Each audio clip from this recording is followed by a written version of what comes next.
Believe it or not, I actually used to be a terrible programmer. I was never a prodigy CS kid who was already coding in 10 different languages by the time they left high school. Towards the end of high school, I probably couldn't even write a program unless it only used simple loops and print statements. Literally, on my AP Computer Science exam, I did not know how to code the problem given to me, so I sat there and doodled frogs because the question was about frogs. I scored a 2, by the way. To be completely honest with you, I didn't even consider computer science as a potential field in my brain that I even wanted to go into. My parents are programmers, and all it took for me was one bring your child to work day for me to realize I never wanted to do what they were doing. Sit in a cubicle for 8 hours a day? No thanks. In high school, I was actually so sure I wanted to become a doctor. I had around 200 shadowing hours. I was the president and founder of our school's Future Medical Professionals Club. I had research experience at the National Institute of Health. And after placing in states in medical terminology, I helped my school's HOSA team organize a trip to Florida so that we could compete in nationals. It was safe to say programming wasn't even on my radar. So how did I get into coding? It was actually during my internship at the National Institutes of Health where I first encountered coding. Researchers would use Python to analyze biological data. In school, I was enrolled in a boring and repetitive anatomy class, so I decided to drop out of it and switch into a computer science class just to see what it's like, and I also thought it could be useful in my medical career. Well, as a result, I liked it.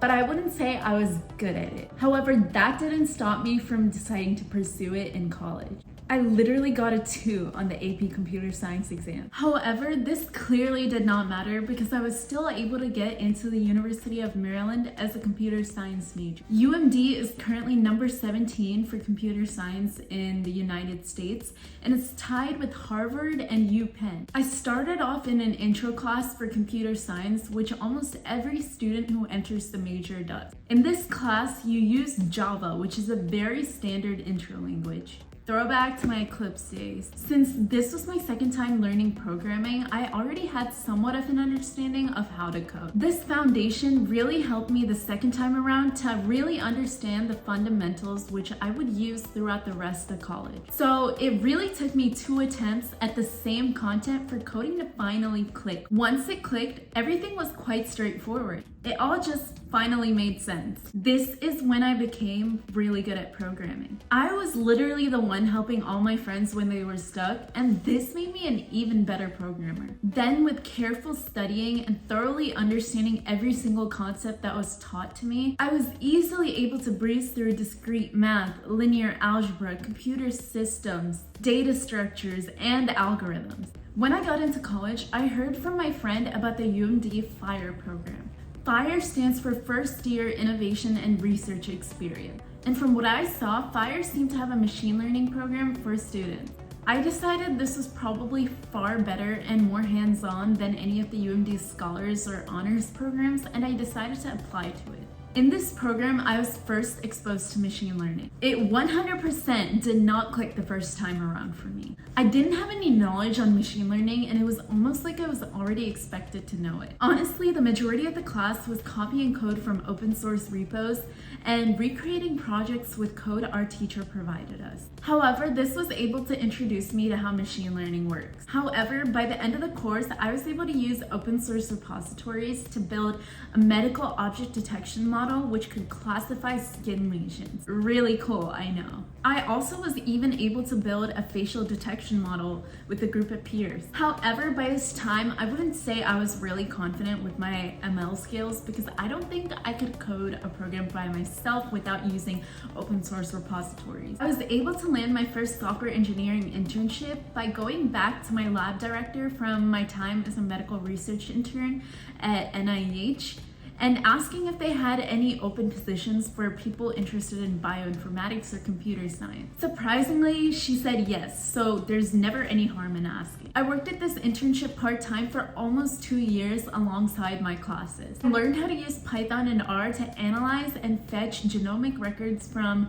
a database. This was definitely a learning experience because I had to self-learn how to do a lot of these tasks. I was also able to learn a little bit more about machine learning models, which I was heavily interested in. In school, I decided to learn a little bit more about machine learning, and I took classes such as computer vision, intro to machine learning, intro to artificial intelligence, natural language processing, and data science. By the beginning of junior year, it came around to look for more internships and switch it up so that I can gain new experiences. So I decided to go to my school's virtual career fair and apply to a few different places. Through the career fair, I was almost immediately able to score an interview with Target. After a few calls and coding interviews, I was able to score an internship with Target. However, this didn't stop me. I still wanted to keep applying. So I went back to the virtual career fair website and applied to a few other companies. I was then invited to interviews by T. Rowe Price, and I also scored an internship with them over the summer. Once again, I didn't want to stop here, so I decided to apply to even more places. I decided to try my shot at companies that I never thought I'd be able to get into.